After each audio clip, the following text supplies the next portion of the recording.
Kung mahipo ko man lamang ang kanyang damit, ay gagaling ako. At pagdakay, naampat ang kanyang agas at kanyang naramdaman sa kanyang katawan na magaling na siya sa salot niya. At si Jesus, sa pagtalastas niya agad sa sarili na may umalis na bisa sa kanya, at pagdakay, umihit sa karamihan at nagsabi, sino ang humipo sa aking mga damit? At sinabi sa kanya ng kanyang mga alagad, nakikita mong sinisiksika ng karamihan at sasabihin mo, sinong humipo sa akin? At lumingap siya. Sa palibot makita siya na gumawas ng bagay na ito. Ngunit ang babae na natatakot at nangangatal palibhasay at nalaman ang sa kanya'y nangyari, lumapit at nagpatira pa sa harap niya at sinabi sa kanya ang buong katotohanan. At sinabi niya sa kanya, anak, pinagaling ka ng pananampalataya mo, yumaon kang payapa at gumaling ka sa salot mo. Nawa pagpalain ng Panginoon ang mga talatang tinunghayan po natin, mga kapatid, sa oras pong ito. Dito po sa talata pong ito ay ating makikita, a certain woman which had an issue of blood 12 years.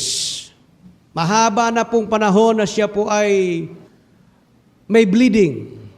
Medyo nahihirapan na po siya at sa kwento po na nabasa po natin, lumapit na siya sa maraming manggagamot. Sabi po rito sa talata pong ito. Sabi po rito, he had suffered many things of many physicians. Ang dami ng manggagamot na kanyang linapitan. Nagpagamot po siya at lahat ng kanyang tinatangkilik, nag-ibenta na niya para lamang siya magpagamot, pero hindi po siya nakakita ng kagalingan. Manapa, sabi ng salita ng Diyos, ay lalo pang gumrabi ang kanyang nararamdaman. At dito po sa talata pong ito ay ating makita po rito, when she had heard of Jesus, came the press behind and touched his garment. At pagkatapos po nakipagsiksikan siya sa karamihan ng tao at hinipo na ang damit ng Panginoon. At pagkatapos po rito, when Jesus went with him, ang sabi po rito, may humipo sa aking damit. Sino ang humipo sa aking damit? Ang sabi ng mga disipulo ng Panginoon, kita mo nang sinisiksikan ng maraming mga tao, natural mahipo yung damit mo. Parang ganun ang ibig sabihin. Para bagang sa tono natin, parang papiloso pong sinabi ng mga disipulo. Hindi, alam ng Diyos na may nabawas sa kanyang kapangyarihan ng oras na yon. Amen? At kaagad-agad nakita natin sa talata na yung babae po, yung fountain of her blood was dried up and she felt in her body that she was healed sa kanyang salot na darama sa kanya. Sabi po, salot ang ginamit pong salita Salot po ang ginamit. So kaya nga ating makita, kagad-agad lumingon ng Panginoon sa karamihan at nakita niya yung babae at nung makita niya ang babae, nung matitigan niya, ang babae po ay nangangatal sa takot at pagkatapos nagpatira pa at sumamba sa ating Panginoon. At sabi ng Panginoon, anak, pinagaling ka ng iyong pananampalataya, humayo ka at ikay malaya na sa iyong karamdaman. Alam po ninyo mga kapatid, diyan po sa mga talata po yan, sa talatang 19, umatras po kayo diyan. Meron tayong makikita, howbeit Jesus suffered him not, but saith unto him, go home to thy friends, and tell them how great things the Lord hath done for thee, and hath compassion on thee. Ano po ibig sabihin sa talatang 19? At sinabi niya, at hindi niya pinintulutan siya sa kanya. Kasi yung tao po rito, na inalihan ng demonyo, pinagaling ng Panginoon at yung mga demonyo po na legion, umanib sa mga baboy at yung mga baboy dumaib sa bangin at pagkatapos po rito, sabi po ng lalaki, susunod ako sa iyo Panginoon. Ang sabi ng Panginoon, huwag kang sumunod sa akin, kundi umuwi ka sa iyong bahay, sa iyong mga kaibigan at sabihin mo sa kanila kung gaano kadakilang mga bagay ang ginawa sa iyo ng Panginoon at kung paanong kinawang ka niya. Ang sabi po rito. So makita po natin ang sabi ng Panginoon na kung paano ang kinawaan ng Panginoon, sabihin mo sa kaibigan mo. Alam po ninyo mga kaibigan, mga kapatid, kung bakit kami, nakita nyo, bakit itong mga Kristiyanong ito, mga taga-katapatan ang sipag-sipag mag-anyaya, binabalik-balikan kami sapagkat gusto naming pakita sa inyo at gusto naming patunayan at gusto naming i-share sa inyo kung anong dakilang mga bagay ang ginawa ng Diyos sa buhay ng bawat isa po sa amin. May nangyari pong pagbabago sa buhay po namin. May nangyari pong mga bagay na hindi namin may paliwanag sa aming buhay nung tinanggap namin ang Panginoon at Panginoon ang aming buhay. At yun ang gusto po namin i-share po sa inyo. Kaya kung bakit kami pumupunta, hindi per se na kayo ay makaanib po namin, hindi per se para baguhin ang relihiyon nyo, kundi gusto namin na madama rin nyo ang kapangyarihan na ginawa ng Diyos sa buhay ng bawat isa po sa amin. Kaya sabi ng Panginoon, bumalik ka sa bahay at patutuhanan mo sa kanila kung anong ginawa ng Diyos sa iyo. So kapag mayroon kang blessing mula sa Panginoon, ay dapat mong ibahagi. Ito'y libreng tinanggap mo sa Diyos. Sabi ni Apostol Pablo, libre ring ipamahagi mo sa iyong kapwa. Kaya tayo nangangaral, hindi po nagpapabayad sapagkat tayo po'y nangangaral ng walang bayad sapagkat ang mensaheng yan, tinanggap nating walang bayad sa Diyos. Ibabahagi natin na walang bayad sa ating kapwa. Kaya hindi po tayo nagpupunta sa bus at sa mga palengke para manghingi ng limos. Hindi po. Sapagkat yun ay sinabi sa atin ng Panginoon na ibigay ninyo ng libre sapagkat ito'y tinanggap ninyong libre. Unang-una gusto kong makita po sa inyo ang babae pong ito na 12 years na inaagasan. 12 years, siguro ito ay mayroon myoma. Hindi ko alam kung meron siyang cancer sa cervix. Hindi ko alam kung sa uterus or doon sa ovary niya, kung ano man ang problema niya.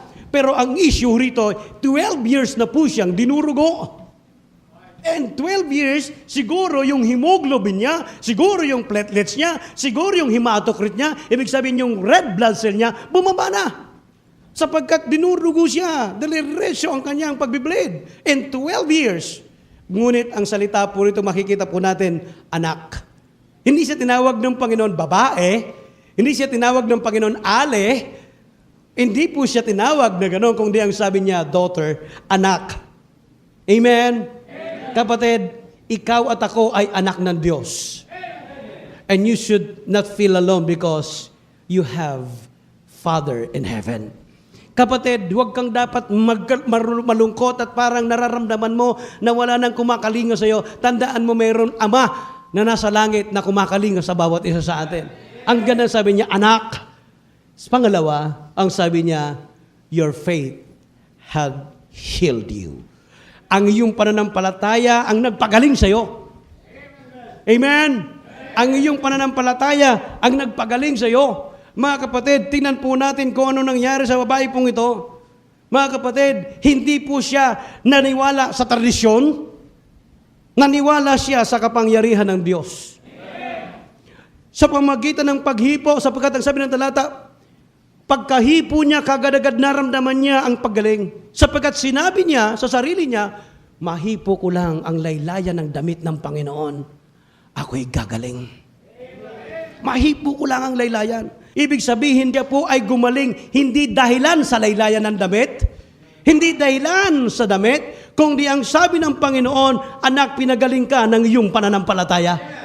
So hindi po yung ang damit ang nagpagaling. Kaya hindi ka pwedeng pumunta doon sa isang nakahiga at pagkatapos kunin mo yung panyo mo at pagkatapos ipunas mo doon sa damit, sa kamay at ganun mo. Hindi ka gagaling sapagkat hindi yun ang ginawa ng Panginoon. Ang sabi ng Panginoon sa pamamagitan ng iyong pananampalataya. Sabi niya, it is her faith that healed her, not the garment, mga kapatid. Maraming makakatulad yung centurion. Yung centurion din po, siya po ay nakipag-usap sa Panginoon. Pagalingin niyo po ang aking anak na babae sapagkat mamamatay na po siya. Alam niyo ang sabi po, sige, pupunta na ako doon. Sabi niyo si Torion, huwag na po kayong pumunta sa bahay sapagkat makapangyarihan niyo. Sabihin niyo lang, gagaling na yung anak ko. Sinabi lang niya, gumaling yung batang yon. At ang gusto kong makita po natin, mga kapatid, don't rely on things. Rely on God.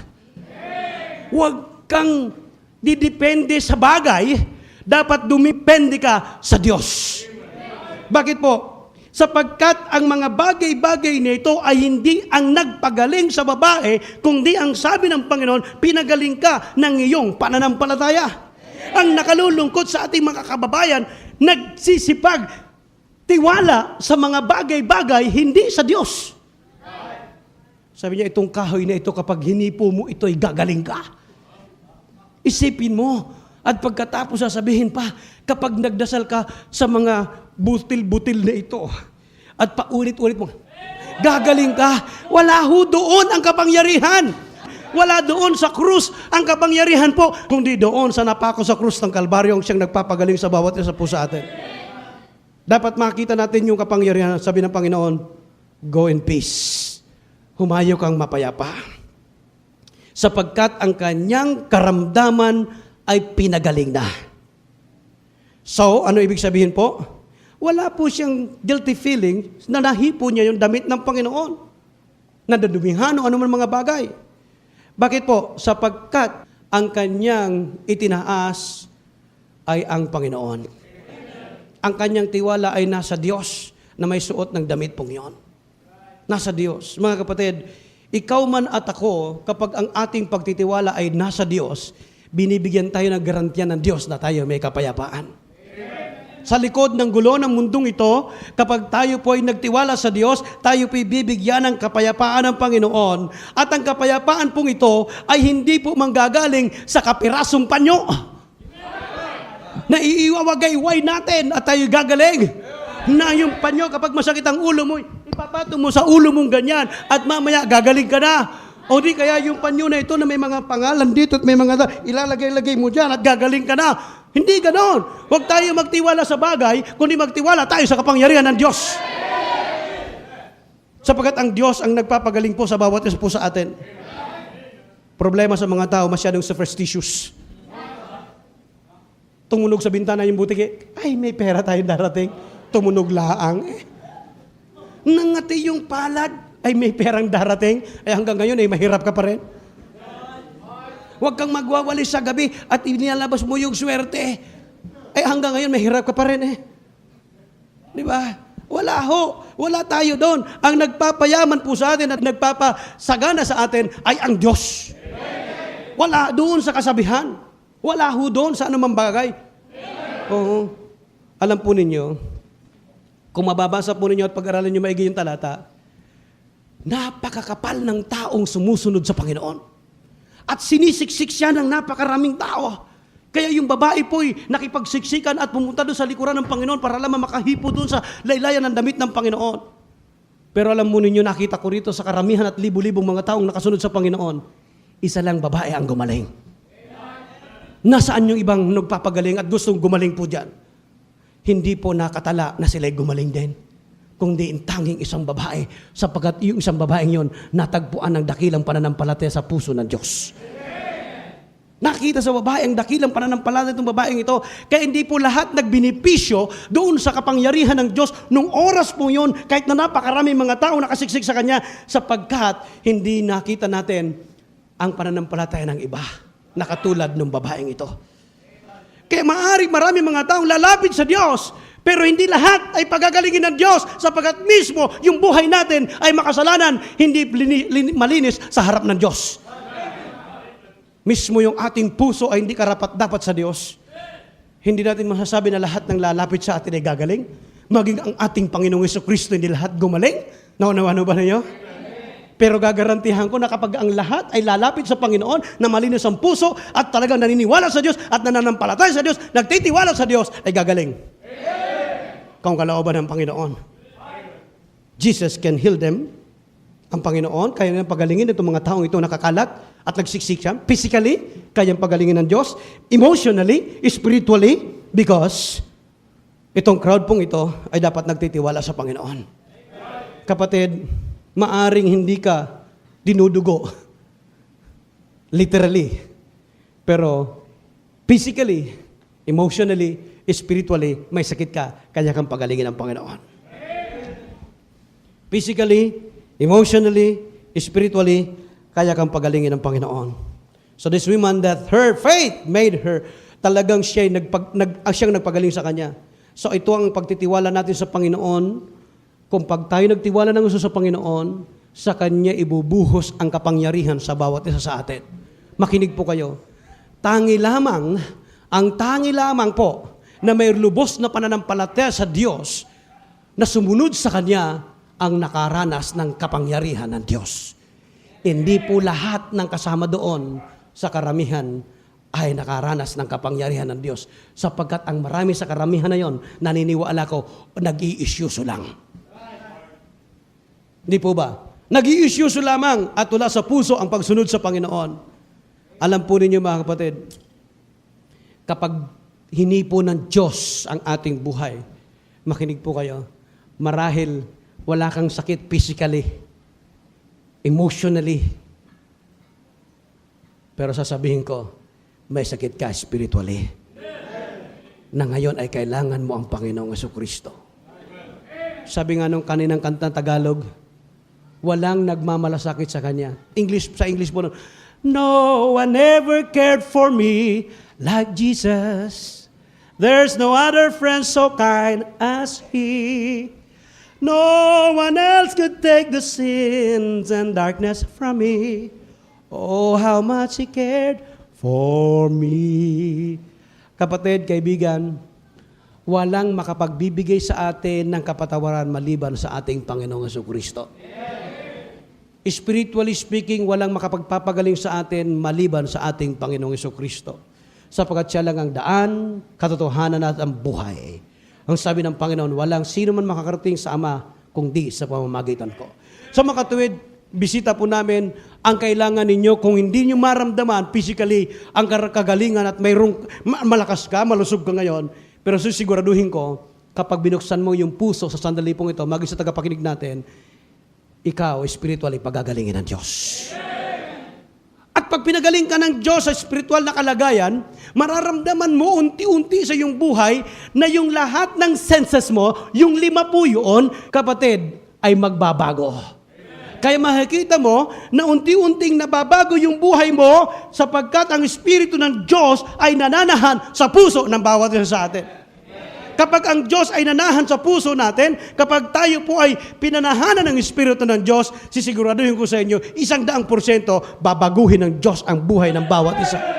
Bakit po? Wala pong pwedeng pumigil sa kapangyarihan ng Diyos. Wala pong pwedeng pumigil sa Espiritu ng Diyos. Kaya po, kaya niyang baguhin sino man, ano ka man, sino ka man, kaya kang baguhin ng Panginoon. Isuko mo lang ang iyong buhay sa Panginoon. Lord, narito ang aking spiritual na buhay. Nagnanaknak na dahil ng kasalanan. Napupulok na dahil ng kasalanan. Sabihin mo sa Panginoon, and instantaneously, gagaling ka spiritual sa harap ng Diyos.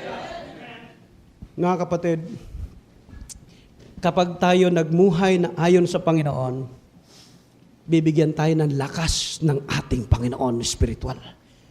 Amen. Bibigyan tayo ng buhay na kalulugod sa harap ng Diyos.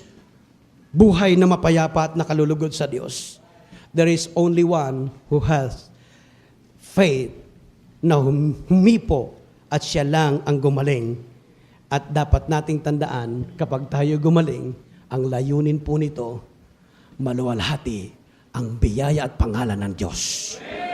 Hindi pwedeng maluwalhati tayo. Hindi pwedeng si pastor maluwalhati. Ang kailangan may taas at maluwalhati ay ang pangalan ng Panginoon. Sapagkat ang tunay na nagpagaling ay ang Panginoon. Sa pamamagitan ng ating pananampalataya. Bakit po? Sapagkat ang Panginoon ay mayroong kapangyarihan sapagkat siya Diyos na makapangyarihan. If we come into Christ, ma-experience po natin yung kapangyarihan ng Diyos sa ating buhay. Amen. At yung mga taong may gift mula sa Panginoon, ito'y madedevelop po nila sa kanilang buhay. Gusto ko po kayong panoorin. At ito po ay hindi po tayo nagmamalaki, kundi gusto ko po na makita po ninyo na gusto nating itaas ang pangalan ng Panginoon. Ang sabi ng ibang sekta, diyan sa Baptist, solim dyan. Kayo pumunta ngayon, mas maingay tayo kayo sa kanila. Ay, ang Baptist din naniniwala yan sa Espiritu Santo. Sabihin mo, magsalita ng Espiritu Santo, sino mas maraming Espiritu at sino mas maningas ang Espiritu sa atin? Ay, dyan sa Baptist, wala dyan healing. Sino may sabi sa'yo, dito papuntahin mo at bibigyan kita ng mga himala? Pakikitahan kita ng mga amazing story dito sa church na ito. At hindi lang dito sa church na ito, hanggang doon sa labas marami. Kahapon nagpupuntahan yung mga tao sa amin. Alam ba niyo kung pumunta sa amin, maaga pa, may tao na nakapila. Hanggang kagabi, gabi na, mayroon pang taga-Bikutan pumunta nun. Taga-Tagig. Sabi ng doktor, kailangan operahin yan, di pwedeng umuwi. Bakit 24 oras patayan? Kailangan 50,000. Sabi ng pastor, kara-kara ka 50,000, wala po kaming 50,000. O sige, 35 na lang. 35 na lang. ay mabuti yung pastor na yon na kilala ko nung Martes lang. Nakuha yung cellphone number ko, pastor. 50,000 hinihingi. O bibiyakin yung anak ko, yung pangalawang anak ko. Bakit? Nasuka na, masakit ang tiyan. Nasuka na, namimilipit. Sasakit ang tiyan, nasuka na. Sabi ng doktor, sabog ng appendix nito. Mahal yan. Dito dalhin mo sa Santa Cruz, Laguna. Mura ang operation dito. 10-15 mil lang, operado na yan. Dito lang mura. Sige, papunta kami, pastor. Pagdating ng tanghali, text na naman. Sorry, pastor, nagbago ang plano namin. Hindi kami tutuloy dyan. Hindi na kaya ng bata. Lambot na ho. Sabi ko, tinawagan ko. Gawin mo nga ito. Habang nasa cellphone siya, ginagawa niya yung sinasabi ko. Pastor, dalhin nyo rito. Mali ang diagnose. Labas nyo, dalhin nyo rito. Kahit gabihin kayo. O, gabi, dinala sa amin. Mali ang diagnose. Sabi ko, 30 minutes, wala ka nang mararamdaman. Sa biyaya ng Panginoon, umuwing masaya ang bata. Malakas ang bata. Sabi ng daday, suka siya na suka. Sabi ko, pasusukahin kita. At 30 minutes, susuka ka. Pag subukan na, dami, acid linalabas. Yan lang nagpapasakit sa'yo. Heartburn, may kabag, may nakain din na tunaw, kaya sumasakit ang tiyan. Wala sa appendicitis yan. Kasi pastor, sumasakit ko rito, hindi yan appendix. Nandoon na yung acid. Suka mo. Suka siya ng suka. Tapos sabi na, wala na nga pastor, oh. Wala na. Lambot na ako, pastor. Suka pa ng suka. Sabi ko, gusto mo nang tumigil muna sa pagsusuka? Ang gusto ko nang tumigil muna. Pahinga muna. Time out. Sige, tayo ka. Inawakan ko, pinisil-pisil ko. Sabi nung tatay, saan yung pastor? Ino-off ko muna yung pagsuka. May switch off po yan. Tapos tumigil yung pagsuka. Sabi ng bata, higa-higa siya doon sa may pasamano. Ayos ah. Pastor, saan yun? Diyan lang yan. Sinuswitch at titigil yan. Kanina pa ako, di ako nag-aalmusal. Gutom na ako, pastor. Kumain ka muna. Habang kumain, labas. Meron naman, pastor, lalabas naman. Okay lang. Yung kinain mong kanin, hindi yan lalabas. Tapos sabi, oo nga, pastor. Bakit hindi lumalabas yung kinain ko? Sapagkat, kung ano lang yung nakakasira sa'yo, yun lang ang ilalabas niya. Amen. Umuwi ho sila. Masaya ho silang mag-ama. Sabi na, ano anak? Okay na, wala na. Okay na. Uwi na sila. Kahapon ho, yung matanda na pumupunta doon, nakaban, galing Amerika lang, balik bayan po, mga kapatid, hindi makalakad. Ang taas ng sugar. 1 linggo lang. Sabi ko, nakailang linggo na ho kayo kumakain ng gamot? Pastor, 1 linggo pa lang ah. Pararating ko lang galing Amerika, 1 linggo pa lang ako rito. Kagad-agad, kinabukasan pumunta sa amin. Ang sugar niya, sabi pa sa mababa na ang sugar ko. Kaya nakakalakad na ako, akala mo ba? Mag-isa, naglalakad na. Yung gamot ko sa puso, nalimutan ko, pero palagay ko, lilimutin nyo na yung sa puso na yan at ang mahal-mahal eh. Di ba, pastor? Parating na ho isang anak ko. Pinauwi ko rin sa Pilipinas at papagamot sa iyo. Tingnan po ninyo yung isang batang lalaki. Ito po galing PGH. Ayaw ko na sanang gamutin po siya sapagkat yung itsura po niya ay talaga pong dilaw na yung mata, yung balat, dilaw na po siya. At pagkatapos po, tinusok-tusok ng hospital ho dito ng doktor, yung atay niya at may nana yung kanyang atay. Nung Webes po, nandito yan. Wala na pong dilaw ang muka, pati balat niya, pati mata niya. Hindi ho siya makakain. Tingnan po ninyo. Gusto ko lang po ipakita, dahilan sa ang ginawa ng Panginoon sa taong ito, ay hindi ko matawaran, sapagkat gusto ko na sanang inhuman, talagang parang wala na itong pag-asa, mamamatay na to. Dala ho sa Santa Cruz, taga Calamba ho yan. Sabi niya rito, nagkaroon po siya ng-experience ng extreme pain in the right part ng kanyang katawan, ng abdomen dito po, at ang kanyang paa, at yung kanyang mata, ay talagang namninilaw po at hirap na hirap po siyang kumain at itinatapon ang kanyang pagkain. Kaya lambot na lambot yung mama. Pagkatapos po, na-biopsy, ng pagka-biopsy po ay cancer sa atay at may nana ang kanyang atay. So binigyan siya ng expensive medicine po. And 3 weeks, ngunit walang nangyari. Ngunit sa biyaya ng Panginoon, nung binigyan po natin ng panlinis ng bituka, binigyan natin ng pampasuka, binigyan natin ng pampaihi, binigyan po natin yung anti-cancer, 1 linggo lang po, 14 days, gumaling po siya. Alam po ninyo, nag-physical therapy na po siya. Specialista ang pero laging naging worse po after 1.5 month ang kanyang karamdaman. Lalong naging worse. At pagkatapos nung pumunta ho rito, 1 week lang na medication, alam po ninyo mga kapatid, dala-dala niya yung nasa supot niyang mga gamot. Siya sister rito, Jenny. Si Lourdes. Yan ang mga alalay ko dyan Si Lourdes nasaan? Kita nyo? Sabi nung Ale, eto na ako, pastor. Wala na akong alalay. At ito yung mga gamot. Gawin nyo akong modelo. Sabi ko sa inyo. And 1 week time, ang daldal niya, bakit? Nawala ang kanya nararamdaman. Yung babaeng naka-wheelchair po at nakatungkod na nandoon taga Victoria, 1 linggo lang lumipas, tanggal ang kanyang tungkod, naglalakad at sexy pa raw siya ngayon. Kaya ang dami niyang dala-dala laging pasyente hanggang kahapon. Bakit? Nakita ng mga taong naglalakad siya na dire-diretso. Bakit po? Sapagkat ako'y naniniwala, itong mga taong ito nagkaroon ng pananampalataya sa Diyos at kaya napakabilis ng kanyang pagaling. Ito isang babae rito, taga-Putol. And 12 days po mga kapatid, meron po siyang result ng mammogram.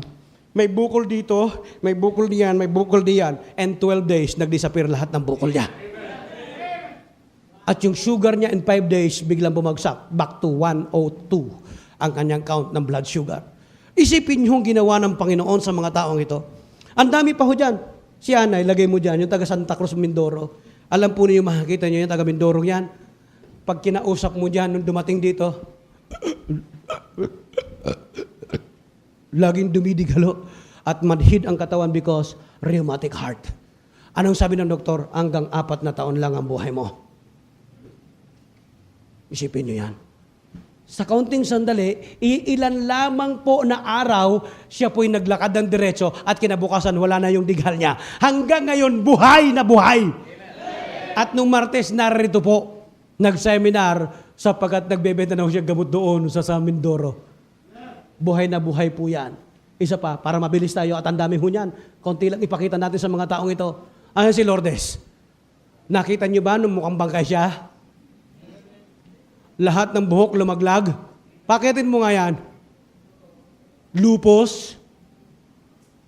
Ngayon kung makikita nyo, mamaya, ibaba mo pa. Isa pa. Sino naman yan? Si Brother Rodel. Brother Rodel, tumayo ka nga. Ito si Brother Rodel. 2002 ho yan. Pero hanggang ngayon, buhay. Ano sabi ko, pinadala sa ospital. At ayan, si Lourdes, tingnan nyo. Yan. Tapos ng Biyernes, meron na naman. Ilan ang doktor ang mga pasyente ko? Kaya hinihimo ko sila na maharap ko, Doktora, pag nagkaroon ako ng pastoral care ministry, mag-duty kayo once a week sa aming clinic. Opo, Pastor! Para sa gawain ng Panginoon. Opo, Pastor! Willing kami tumulong. Ito mga doktor na ito, kukunin ko para magamit sa gawain ng Panginoon. Sabi ng doktor nung Biyernes, may breast cancer po siya nung doktor. Sabi ng doktor, marami akong biniinom, Pastor, ito. 12 at 20,000 a month ang aking maintenance. Bukod sa daan-daan libo ng nagastos ko. Nung binasa ko, kapatid, ito lang katapat niyan. Yung content ng vitamins niyan, narito lang yan. Gawa lang Amerika yan, ito local. Pinaliwanag ko sa kanya, doktor naman siya. Ilang grams ba itong ganitong chemicals, ilang grams ba itong ganitong chemicals. Pinaliwanag ko sa kanya, nakumbinsi siya. At tapos yung kasama niya may testimony, yung kasama niya na nag-i-insulin. Ilan na lang yung sugar? 150 o 130. Samantalang nag-i-insulin, hirap na hirap sa sakit. Lumiit pa. Sabi niya, Pastor, hindi lang bumaba ang aking sugar, kundi lumiit pang aking bilbil. At ang sigla niya, kahit kumain ako, Pastor, ng bawal, pag blood test ko, mababa pa rin. Sabi ko, huwag ka munang mag-road test, 1 linggo pa lang. Rino-road test na kaagad. Para gusto kong malaman kung bisa ito'y magaling kung mabisa. Biro mo, yung doktora, ang maintenance niya, 2,000 lang. Kapatid, sabi ng doktora, Pastor, ibig sabihin, pag lumaganap ito, wala na kaming trabaho? Sabi ko, nagkakamali ka, doktora. Yan ang ibibigay nyo. Oo nga, tama. Ito na. Kita niyo? Yung doktor, ang pasyente ko sa Santa Cruz, ang dami pinapunta sa akin. Sabi naman siyang araw, Pastor, mukha yata yung mga pasyente ko yung mapupunta sa inyo. Bakit? Lahat ng kapsula, sabi nung doktor kahapon, natikbang ko na, Pastor, sa ubo. Lahat ng syrup, natikbang ko na. Hindi pa naubos ang isang bote na syrup na ginawa natin. Wala na. Kita nyo? Amen? Makikita nyo, ibig sabihin ko, pinakikita ko, hindi para ilip kung sino man, ang gusto kong ipakita na may Diyos dito sa Katapatan Baptist Church. Na may Diyos na pumapatnubay. Ibig sabihin, kung tayo magtitiwala sa Panginoon, gagawa ng Panginoon ang himala sa buhay ng bawat isa sa atin. Ngayong umagang ito, kung tayo magtitiwala sa Panginoon, gagabayan tayo ng Diyos, pagagalingin tayo ng salita ng Diyos. Mga kapatid, ito tandaan po ninyo. Lagi kang manalangin, lagi kang magbasa ng salita ng Diyos, mag-memorize ng salita ng Diyos, umawit, papuri sa Panginoon, at makikita mo ang himala ng Diyos sa buhay mo. Kapag lagi kang malapit sa Panginoon, mayroon laging safety sa buhay mo. Pag lumayo ka sa Panginoon, wala kang security na mararamdaman. Sapagkat ang ating security, hindi po sa dami ng pera natin sa bangko. Hindi sa PhilHealth mo. Kung mayroon kang card at libre, saksakan mo yung katawan mo ng chemical, sigurado masisira yan. Sapagkat ang katawan mo, linikha ng Diyos galing sa lupa, dapat ang vitamins and minerals magmumula sa lupa. Saksakan mo ng chemicals, masisira yan. Sapagkat ang ating security ay sa pamamagitan ng Espiritu Santo. Hindi po sa medisina, hindi po sa bangko. Our security ay nasa banal na Espiritu. Pag na-develop natin yung ating prayer life, ang pagnanalangin ay yung pakikipag-usap sa Diyos, sa pamamagitan ng salita ng Diyos, ng Bible. At kapag ginawa po natin, mga kapatid, emotional, physical, spiritual, pagagalingin ka ng Panginoon. Tatanungin kita, meron ka bang spiritual bleeding ngayon? Anong bleeding meron ka sa oras na ito? Financial? Emotional? Physical? Spiritual? Bakit hindi mo ilapit sa Panginoon? Bakit hindi mo ilapit sa Panginoon? Makakadanas ka ng healing sa Panginoon. Maaring spiritual, meron kang fear, meron kang worries sa buhay mo, maaring meron kang frustration sa buhay mo, o maaring anuman ang nararamdaman mo sa oras na ito. Pero, that's the Lord spiritually. Hipuin mo ang Panginoon spiritually. Hanapin mo siya habang nasusumpungan ng Panginoon. Sapat isang araw, hindi mo masusumpungan ng Panginoon. Ano mang bleeding meron ka, dumapit ka sa Panginoon, sapagkat ang Panginoon ay nangako ng kagalingan sa bawat isa sa atin. Kahit na anong nararamdaman mo, kayang pawiin ng Diyos kung meron kang tiwala sa Panginoon. Dakilang Diyos na makapangyarihan sa lahat, Panginoon. Tulungan niyo po kami sa oras pong ito, sa aming buhay. Kayo ang siyang kumilos, Panginoon, sa aming buhay. Marami na po, Panginoon, nakita po namin na himala na ginawa niyo sa aming kalagitnaan. Marami pa ho dyan sa computer pong yan na nakatala na kung papaanong pinarusahan na sila na maraming manggagamot. Naubos ng ari-arian dahilan sa kanilang karamdaman, pero nakita na walang nangyari, Panginoon. Pero ang dami po kung saan na gusto ipakita sa kanila. Alam po ninyo kung gaano sila karami. Pero nakita po namin, ilapit namin sa iyo. Hindi ho nagtagal, sila po'y nagkaroon ng kagalingan, Panginoon. O Diyos, tulungan niyo po kami sa oras pong ito. Ipadamo, Panginoon, sa aming buhay ang iyong presensya sa pamamagitan ng iyong banal na Espiritu, Panginoon. Inihiling ko po ng iyong kapangyarihan, laging madama po namin na sa tuwina kayo aming kasama, na sa tuwina kayo aming katabi, Panginoon, kaakbay sa anumang buhay meron po kami sa buhay na ito. Kaya inihiling ko, Diyos, patnubayan niyo po ang bawat sa puso amin. Kayo po ang siyang kumilos, Panginoon, sa bawat sa puso amin. Sa aming kalagitnaan, maaring meron mga hindi pa nakakatik ng kaligtasan, spiritually, meron po siyang karamdaman. Tulungan niyo, Panginoon, na may heal po siya, Panginoon, sa oras pong ito. Pinipray ko po na ma-deliver po siya sa anumang karamdaman, at hindi lang karamdamang pisikal o karamdamang bagay-bagay na nararamdaman pinansyal, kundi, Panginoon, higit sa lahat, spiritual, Panginoon, sa kanyang buhay, sapat ang kaluluwa niya pang walang hanggan mapapahamak patungo sa impyerno. Gusto ko po, Panginoon, na mahango po siya. Kaya, Panginoon, dalangin ko, i-renounce niyo, Panginoon, ang kasalanan na sa puso ng bawat isa. At now, O Diyos, magkaroon sila ng kabanalan sa kanilang buhay at magbago ang buhay ng bawat sa puso amin. Tulungan niyo, Panginoon, ang bawat isa sa oras pong ito. Kumilos kayo, Panginoon, sa bawat isa. Sa Kristiyano man, sa member ng church, bagong member, sa mga bagong dumalo, Panginoon, makita nawa ang iyong kapangyarihan sa oras pong ito. Wala po kaming ibang pakay kundi mataas ang iyong dakilang pangalan. Wala po kaming pakay kundi may taas ang iyong dakilang pangalan sa oras pong ito, O Diyos. Tulungan niyo po, gumabay po kayo sa pamamagitan ng iyong banal na Espiritu sa oras pong ito sa inyong mga anak. Bigyan niyo po sila ng katatagan ng pananampalataya. Kumilos po kayo, sapagkat ang lahat po ito ay aking dalangin sa pangalan sa lahat po tayo na kayo ko nakapigil. Lumapit po kayo sa Panginoon sa harapan. Lumuhod po ko dyan, makipag-usap kayo sa Panginoon. Maari may problema kayo, physical, ilapit nyo sa Panginoon. Manalangin kayo sa Panginoon. Kung anong karamdaman mayroon ka at kahabagan ka ng Diyos, maghimala ang Diyos sa buhay mo, ilapit mo sa Panginoon ang iyong karamdaman. Hindi lamang physical, financial, emotional, at maging anumang bagay, may nais mong ilapit sa Panginoon. Maaring meron mga bleeding sa buhay mo.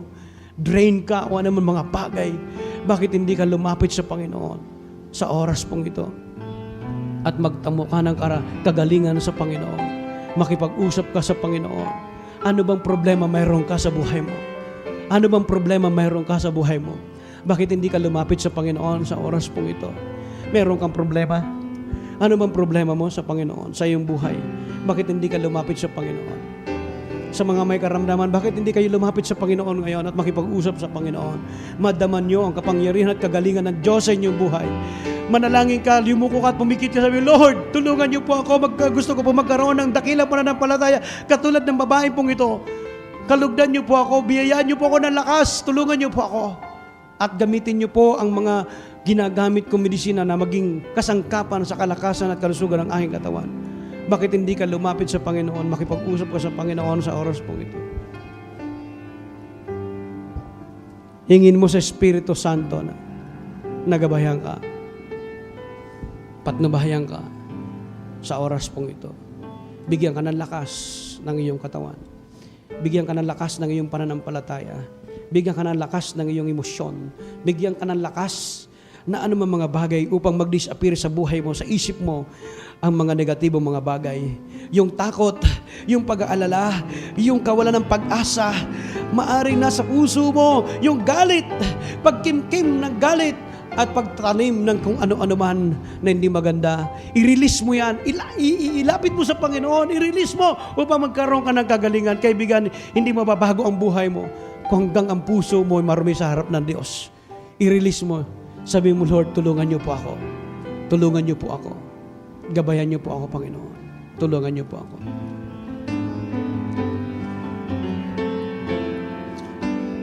O dakilang Diyos na makapangyarihan sa lahat. Narito po, Panginoon, ang iyong mga anak sa inyong harapan. May kanikanyang bleeding sa inyong harapan, Panginoon. Maaring ito'y mentally, maaring ito'y emotionally, o spiritually, Panginoon. Maaring physical din po o financial naman, Panginoon, na kanila mailinalapit sa oras pong ito. Kalugdan niyo po, Panginoon, sila. Kahabagan niyo po, Panginoon. Nagsusumamo po kami ng katiting na kapangyarihan na nagmumula sa inyo upang magkaroon kami ng kalakasang espiritual, physical, mental, o anumang mga bagay, Panginoon, sa oras pong ito. Tulungan niyo po, Panginoon, ang bawat isang narito sa inyong harapan, sa auditorium at sa bawat nakikinig, Panginoon. Tulungan niyo, Panginoon. Mahal namin Banal na Espiritu, patnubayan niyo po kami sa oras pong ito. Kumilos kayo, Panginoon, sa buhay ng bawat sa puso amin. Lalo na, Panginoon, ang mga taong narito na lumalapit, umihingi ng kagalingan. Biyayaan niyo po, Panginoon. Kumilos kayo, Panginoon, sa kanila. Gumawa kayo ng himala, Panginoon, sa kanila. Tulungan niyo po na maging matatag ang kanilang pagtitiwala sa iyo. At sa iyo lamang, hindi kanino man, hindi sa bagay, kundi walang iba kundi sa iyo. Sapagkat kayo ang Diyos na makapangyarihan sa lahat. Tulungan niyo po kami, Panginoon. Ito po ay aking dalangin sa pangalan ng aming Panginoong Yesus. Amen.